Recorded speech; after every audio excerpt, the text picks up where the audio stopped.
Namaste, dear friends. Greetings from Rishikesh. I'm sitting here by the Ganga Ghat, and I just had a bath in the Ganga.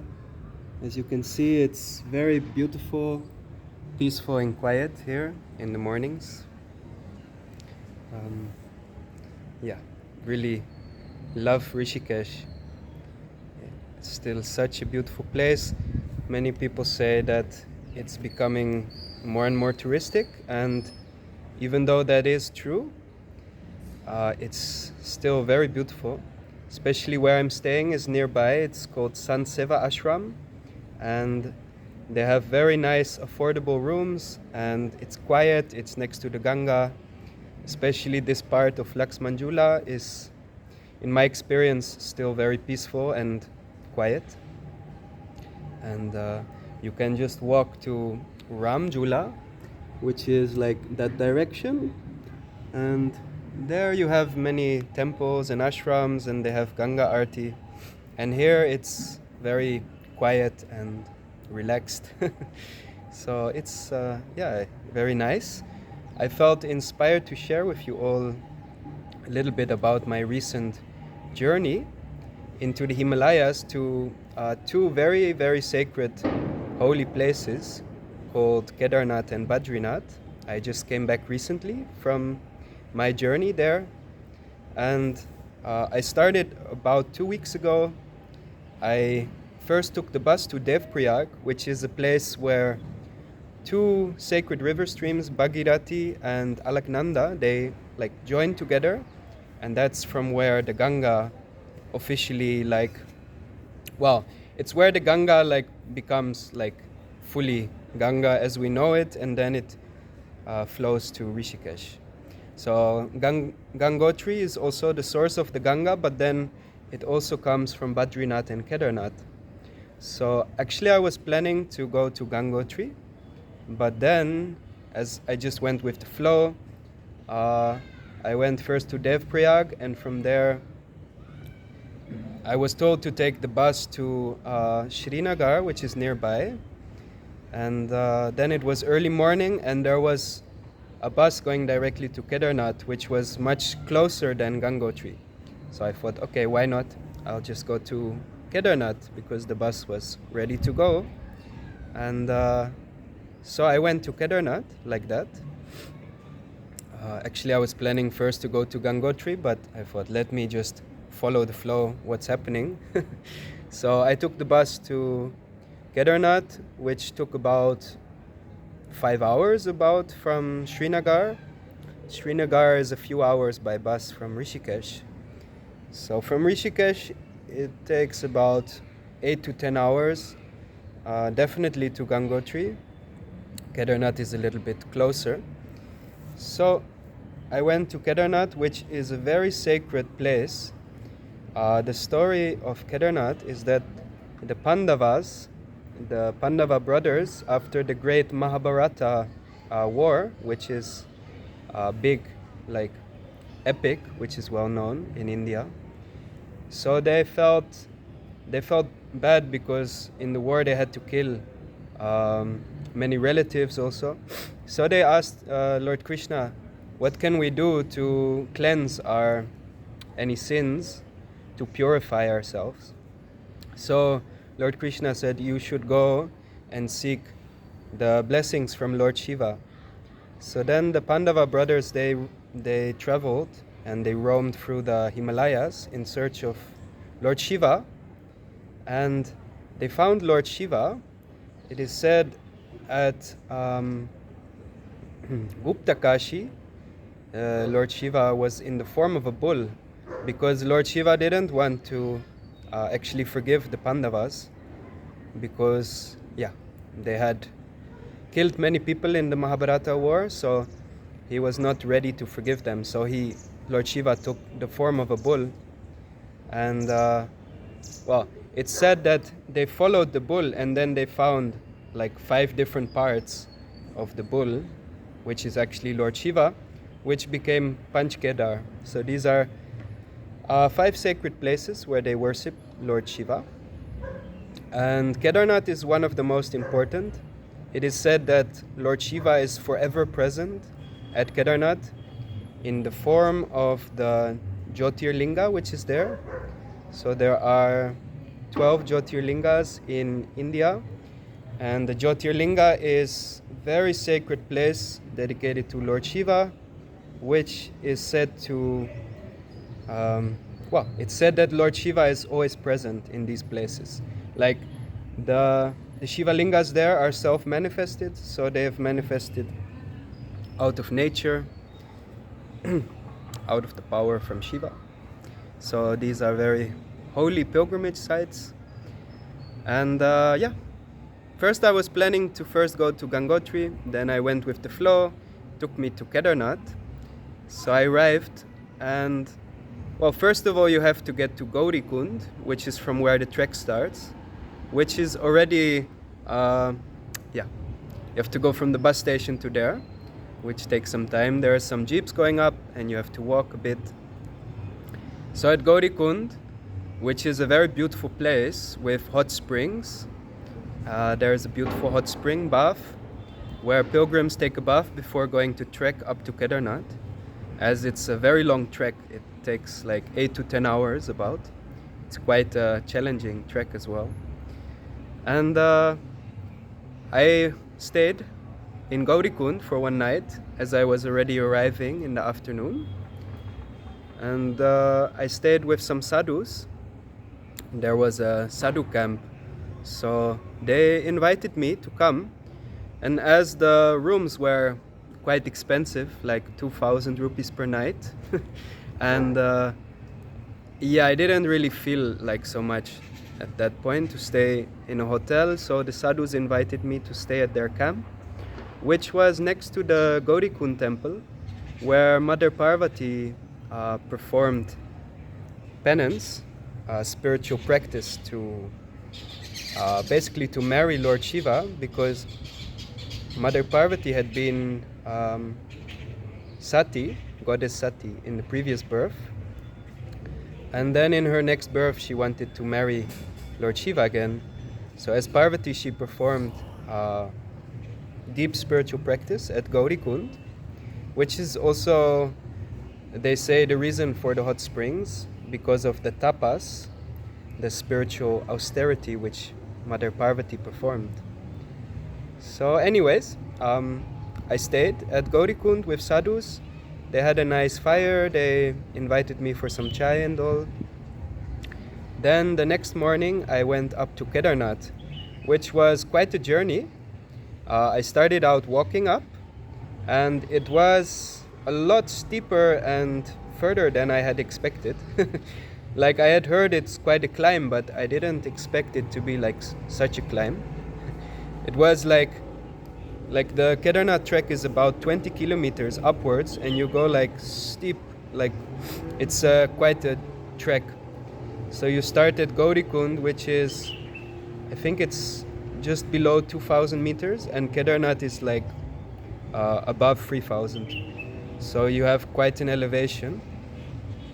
And there are many people going with horses up as well, and you see many people carrying big baskets on their back, and they're carrying pilgrims up, especially like older elders who want to go to Kedarnath. They're carrying them on their backs. It's like a taxi service, but like, yeah. And I tried to do it by walking.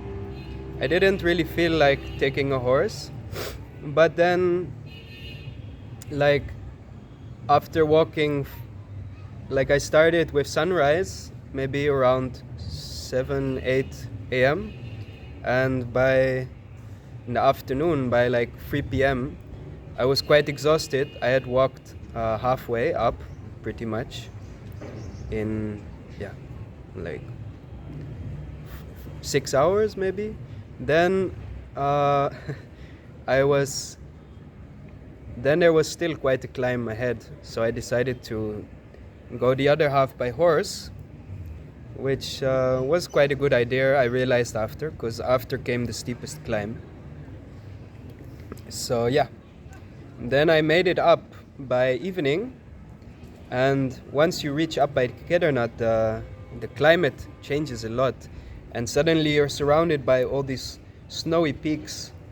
And I was amazed to see like such a big camp. There were so many tents all along, and chai shops everywhere, and like, and once I reached up at the top, which is basically like at the top of the mountain in between like the peaks where the Kedarnath temple is, there is like a whole town with like ashrams and chaiwalas and restaurants and everything. And I was amazed to see like how did they get all of this up. They had electricity everywhere, and I was just thinking like, oh my god, it's already so much just to climb up here. How did they build all of this? So that was one thing which I was quite amazed by. The other thing is the temperature dropped like a lot. At Gaurikund it was around 20 degrees. At Kedarnath it was freezing, and it was going like below zero in the evenings, like -3, -4, -5 in the evenings. So I went to an ashram which was recommended to me. The ashram is Lalit Maharaj. He's a saint who is said to be living in Kedarnath since he was a child. And so I went there were loud bhajans going, like Sitaram, Sitaram, like very full speakers, but nice. I went there, they immediately offered me some prasad food for free, and they gave me a place to sleep. It was actually a pretty nice place, like a good room with loads of blankets, and I was basically sleeping with sadhus. There were just loads of sadhus there, and it was a pretty nice place to stay. So I was happy. I got a nice place to stay. So then, yeah, I had a good sleep. It was very cold, so I had many blankets.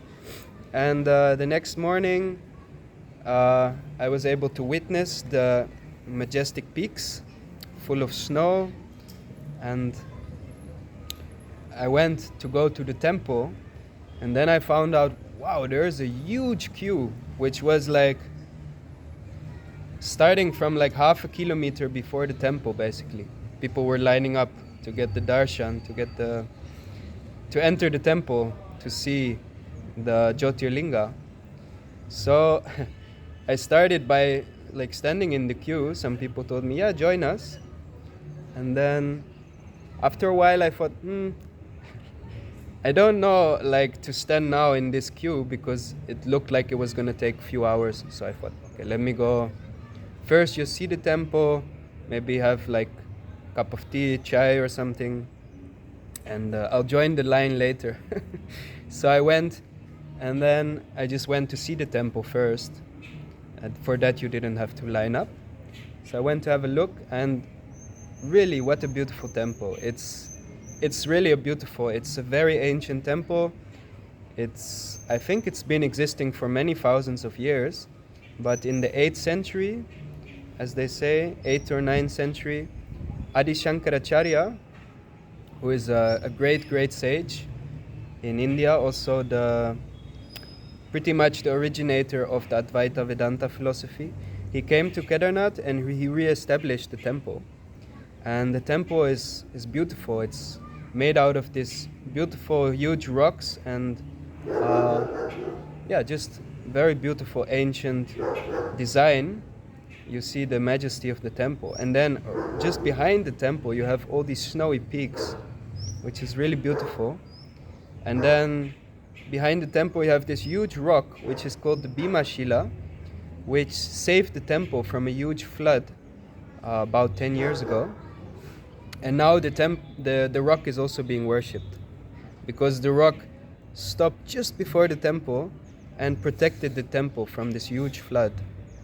So there also sadhus are staying, and there is a samadhi of Adi Shankaracharya nearby. So yeah, then I went to meditate there, and it was very nice. It was also, I had to adapt to the cold, Suddenly such a change, because India is, yeah, usually not freezing, but if you go so high in the Himalayas, the temperature drops so much. So I also had to adjust. Luckily, I had enough warm clothes. I had like 3 warm woolen jumpers and a big Nepali jacket, lots of socks and like inner legging pants to keep me warm. So yeah, first I went to see the temple. I had a cup of chai, just relaxed and met some sadhus, meditated a bit. Then later on I went to have a trek up the mountain, and there is a beautiful temple, Kal Bhairav, which is another form of Shiva, which is like, yeah, a little bit more intense form of Shiva and the Lord of Time. So that's like you walk up Kedarnath, then there's a hill nearby, and from there is a beautiful temple for Kal Bhairav. It's a smaller temple, but they made a very beautiful puja in the open air with all the peaks around. And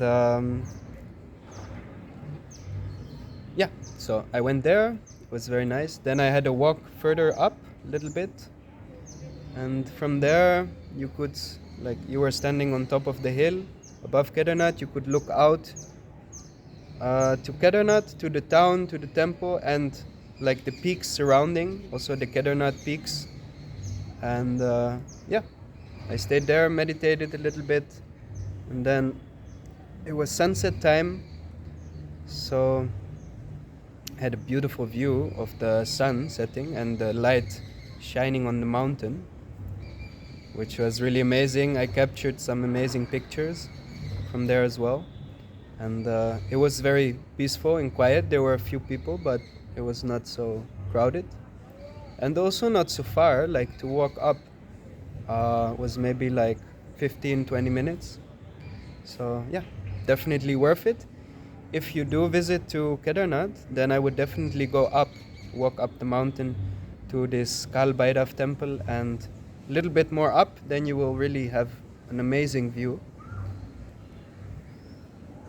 Okay, so then I stayed in Kedarnath few days, and luckily the ashram where I stayed always had warm water, and they were not charging anything, so it was good. They had lots of blankets, they had nice place to stay with sadhus, and always they had warm water, which was great.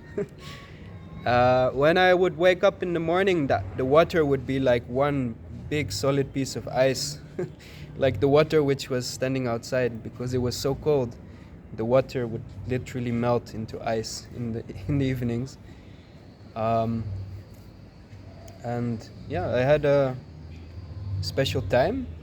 Actually, when I came back the first day from the hill, like somehow I went to the side of the temple and they let me in for the darshan. So without having to wait in the queue. So I thought, wow, that's grace, Lord's grace.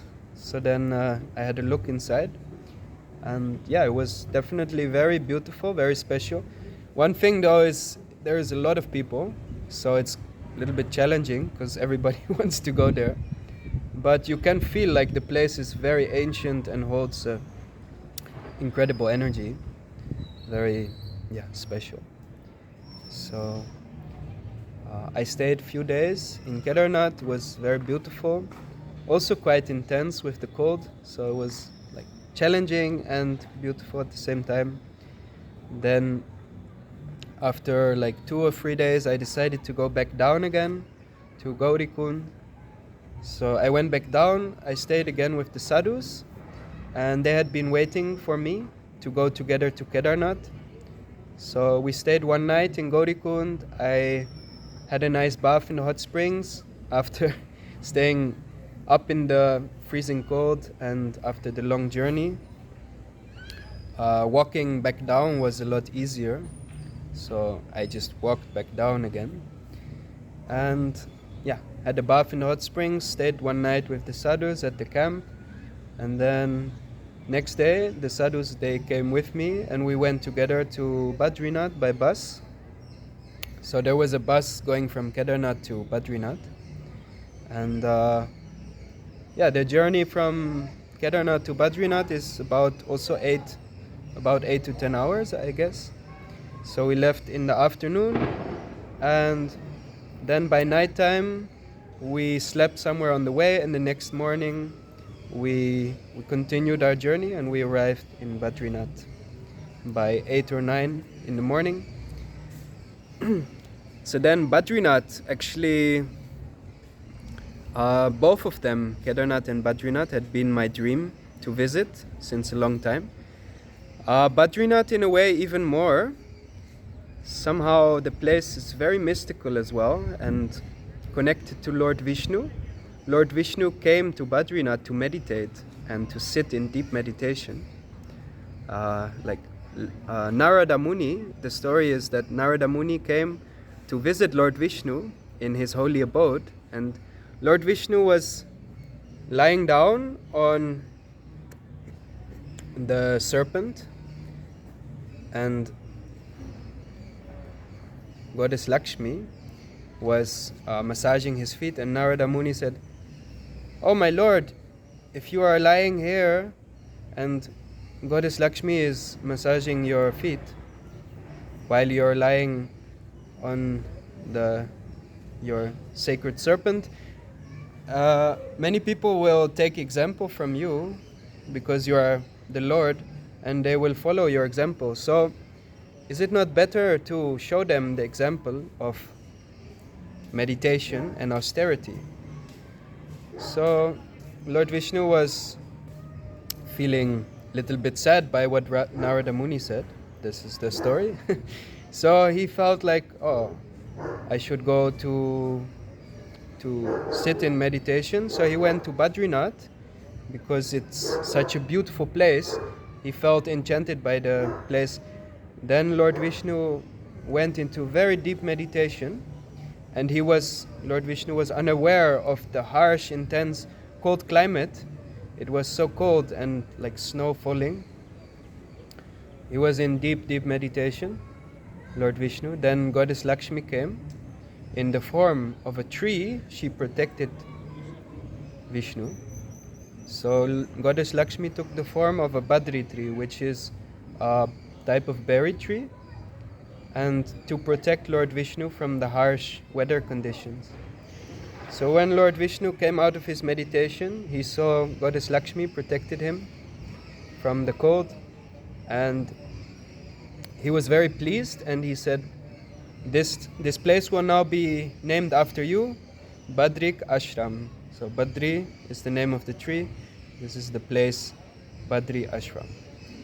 And it became Badrinath. Said, I will be known as Badri Vishal, the Lord of Badri, Badrinath. And since then, many, many mystics, yogis have gone to Badrinath for spiritual enlightenment, for deep meditation, sometimes in caves nearby. And it's really a very beautiful place. There is also a cave from Vedavyas, who wrote the Mahabharata, the Vedas and the Puranas, among many others, also Srimad Bhagavatam. And it is said that in the cave at Badrinath, Ved Vyas, together with Lord Ganesh, compiled the Mahabharata. Like, Lord Ganesh was writing the Mahabharata and Ved Vyas was narrating the story. So I went also there. The name is Mana. It's the last village in India, and it's even quite close to the border of Tibet. So yeah, it's very beautiful. It was very cold in Badrinath in the nighttime. The daytime was very nice, sunny, but nighttime would be -4, -5. The coldest that I recorded while I was there was -8. So it was very fresh. And even I was staying in a tent, like a big tent, because basically no rooms were available. Everything was either full or they didn't accept foreigners. They didn't have this C form. So in the end, me and a friend found like this place. It was looking very nice because it was a huge tent with like proper beds and warm water shower and everything. So we stayed there, but still like at -8 to stay in like a tent is it's quite yeah, it was like really cold, like my hands would be like freezing. Luckily they had a very nice hot springs as well in Badrinath, like at Kedarnath at Gaurikund, and that is called Taptkund. It is next to the Badrinath temple, and yeah, it's like a blessing when you're in such a cold place to have a hot springs. Is very nice, of course. So that was like somewhere to go. If you get really cold, just go to the hot springs, and it's next to the temple. It's also even recommended to take a bath in the hot springs before you visit the temple. So well, what I can say from all of this is these adventures are quite challenging, quite yeah, it's not always easy, but you learn a lot, like you receive a lot of experiences and blessings. And also, like, since I've came back again to Rishikesh, you feel like, wow, how nice it is to have a little bit of comforts as well. When you do like these kind of pilgrimages, it's also quite challenging, and that in a way is also very good because it makes you more receptive to the beauty of the place as well. Also, like Kedarnath, because of the long trek, you are like more in tune with the place. Because of walking up there and putting in the effort, you get into another like state of being as well. So yeah, now I'm back in Rishikesh. I'm still planning to go up to Gangotri, but I think I'm gonna leave it for springtime, as it's getting more and more cold. Temple is closing soon, after Diwali in a few days, as the winter time is coming. And yeah, I'm planning to go to Vrindavan for Kartik and visit a friend in the south, in Maharashtra, who has beautiful caves. We are giving a yoga retreat, and he invited me to come also and share music. So yeah.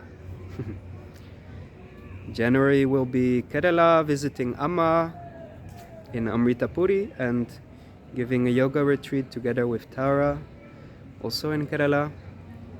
And then springtime, planning to go up again into the Himalayas. Okay, this was a little part of my journey, and hope you enjoyed. Much love. Ram Ram, Hari Om, Tat Sat.